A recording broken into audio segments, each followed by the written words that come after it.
Klub Matematika, tempat belajar yang mudah dan menyenangkan ya. Ini adalah video kita yang ke-735 untuk soal P3K. Materinya tentang manajerial, tipe-tipe soal yang hot ya.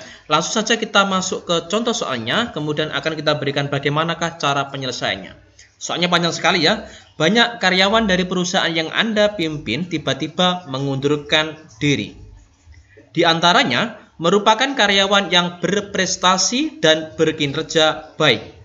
Anda mengetahui jika kebanyakan alasan pengunduran diri karyawan tersebut adalah karena perusahaan tidak memberi kesempatan pada karyawannya untuk mengembangkan diri. Di sisi lain, keuangan perusahaan sedang tidak memungkinkan untuk hal tersebut. Sedangkan jika hal ini terus dibiarkan akan berdampak buruk dan merugikan perusahaan Anda karena kehilangan SDM yang bagus. Sikap Anda? A. Memberikan karyawan kesempatan untuk mengembangkan diri dengan cara mengikutkan seminar. B. Memberikan karyawan kesempatan pengembangan diri dengan mengikutkan pelatihan. C. Semua perusahaan ingin karyawannya berkembang, tapi karena kondisi keuangan perusahaan sedang tidak mendukung, hal ini tidak terhindarkan. D. Pimpinan sendiri harus memberikan pembekalan tersebut agar karyawan bisa mengembangkan dirinya ke arah yang lebih baik. Atau E. Pemilik perusahaan harusnya lebih peka terhadap karyawan dan memfasilitasi pengembangan diri mereka. Dari soal nomor 91 ini, pokok permasalahan adalah adanya pengunduran diri karyawan. Bahkan, karyawan-karyawan yang berprestasi dan berkinerja baik juga ikut mengundurkan diri. Itu masalah utamanya. Mengapa mereka mengundurkan diri? Alasannya adalah karena kurangnya kesempatan bagi karyawan untuk mengembangkan diri. Perusahaan ingin mengembangkan kemampuan atau SDM karyawan tersebut, tapi dari sisi keuangan, perusahaan tersebut tidak memungkinkan hal itu dilakukan. Seperti itu. Permasalahan pokoknya seperti itu. Pengunduran diri, karena tidak ada pengembangan diri, karena keuangannya tidak mencukupi. Kalau kita melihat di pilihan jawaban A dan B, tentu ini adalah langkah yang baik. Tetapi dengan mengikutkan mereka ke seminar pilihan A dan ke pelatihan pilihan B, tentunya akan membutuhkan biaya. Di sisi lain, di soal bahwa keuangan perusahaan tidak memungkinkan hal itu, maka harus ada solusi yang lain.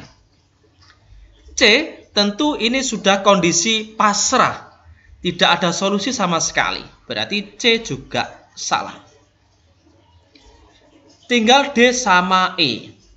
Di pilihan yang D, perhatikan di sini pemimpin atau pimpinan sendiri harus yang memberikan pembekalan agar karyawan bisa mengembangkan dirinya ke arah yang lebih baik. Artinya kita sebagai pemimpin perusahaan yang memberikan pembekalan tersebut, sehingga biaya untuk melakukan pembekalan tersebut bisa diminimalisir karena tidak mengundang narasumber, karena kita sendiri yang memberikan pembekalan tersebut.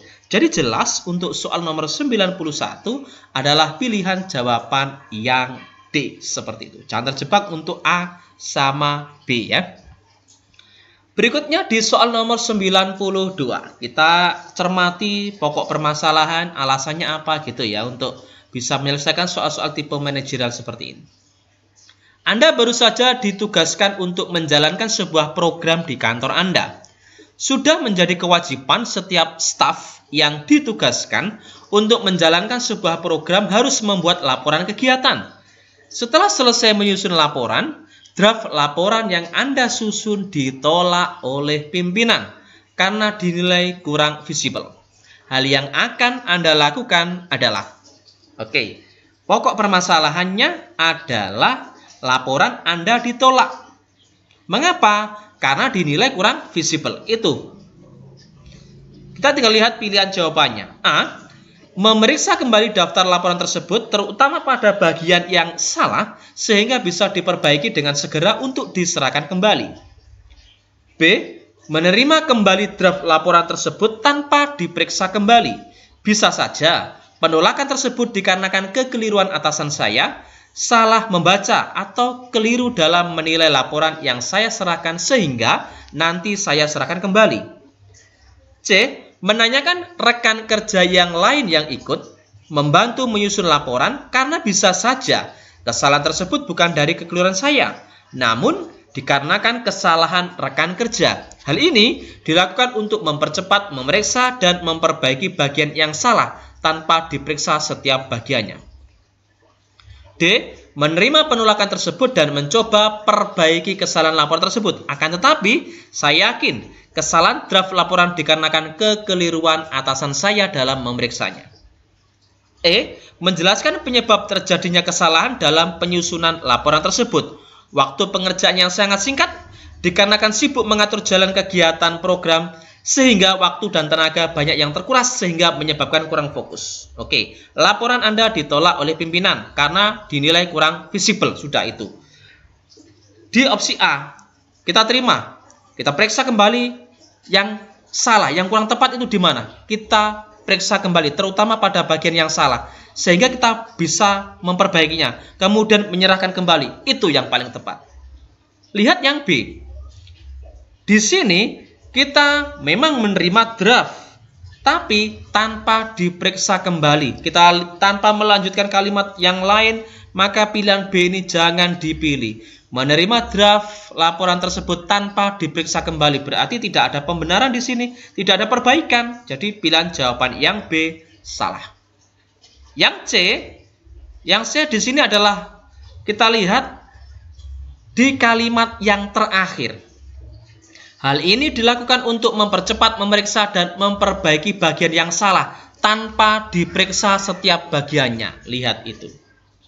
Jadi tentu ini sudah kita mencari kambing hitam ya, karena kekeliruan itu bisa saja disebabkan oleh kesalahan rekan kerja, bukan kesalahan kita. Jadi C juga salah. Yang D, kita lihat yang D, kesalahan draft dikarenakan kekeliruan atasan dalam memeriksanya. Jelas salah. Karena ini harusnya kita yang mengoreksi diri. Koreksi diri itu kita, gitu ya. Yang E hampir sama. Di sini kita mencari kambing hitam.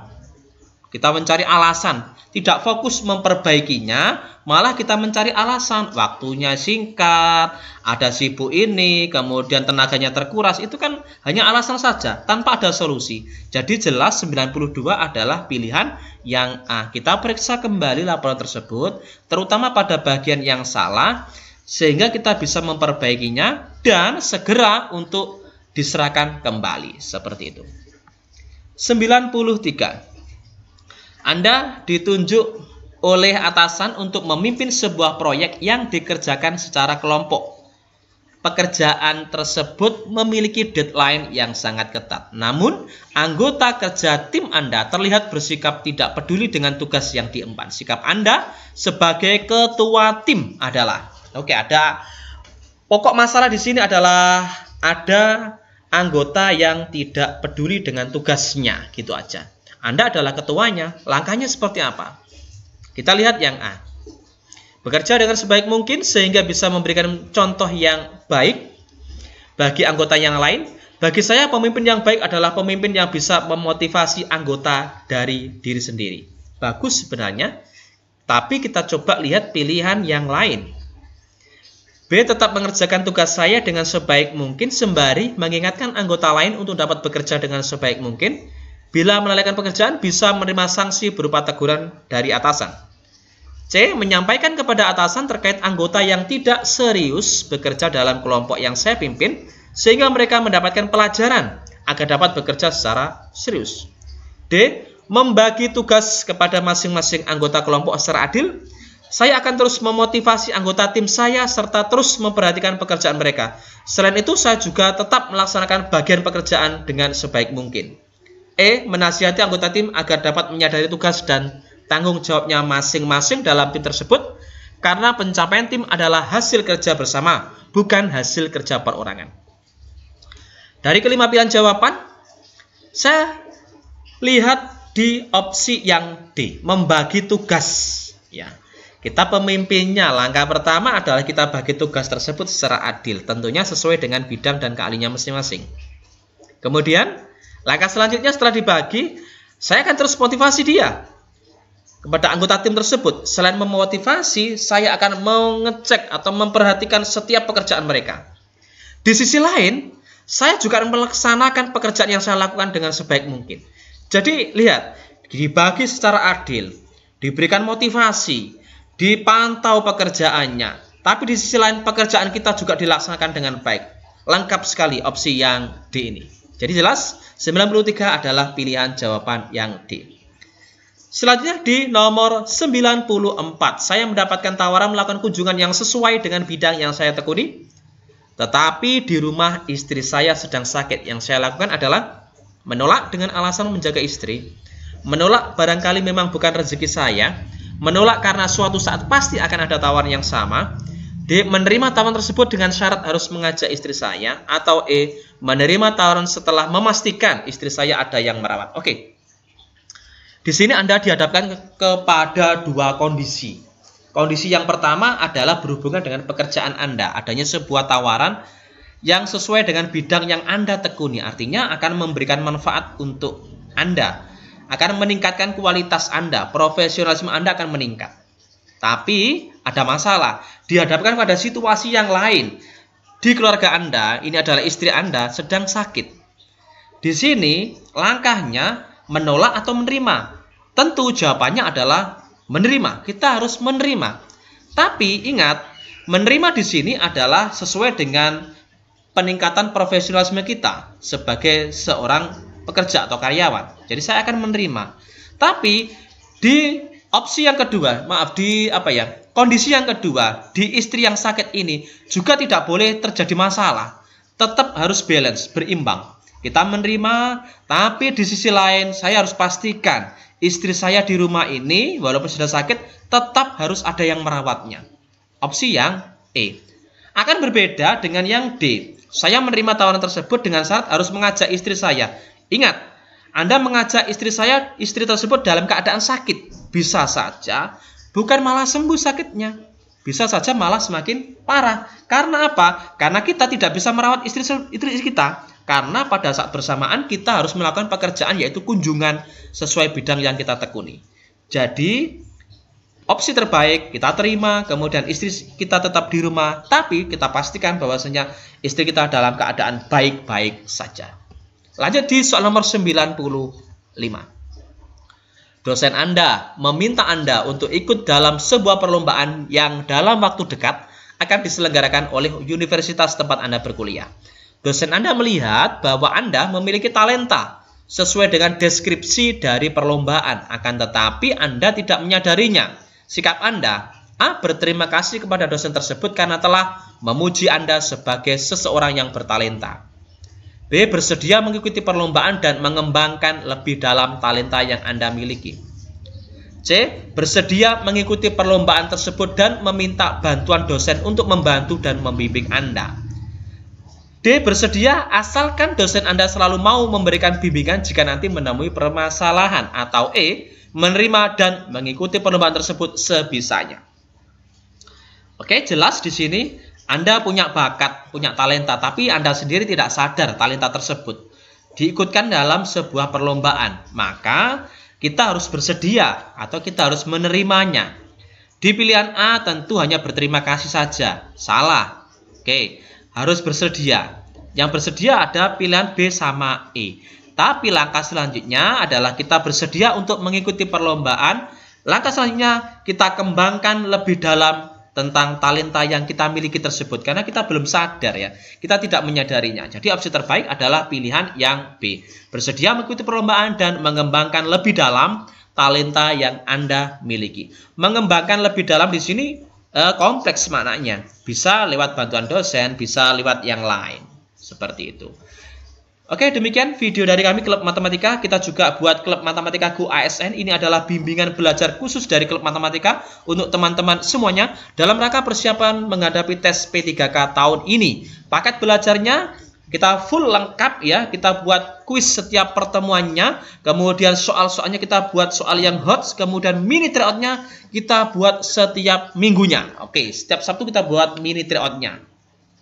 Untuk jadwalnya seperti ini: Senin manajerial, Selasa sosiokultural, Rabu adalah kemampuan teknisnya, Kamis adalah tes bakat skolastik atau penalarannya, Jumat adalah wawancara, Sabtu mini tryout-nya, kemudian Minggu tryout yang 150 soal. Oke. Bimbingan dilakukan sejak Anda mendaftar sampai dengan tes P3K ini dimulai.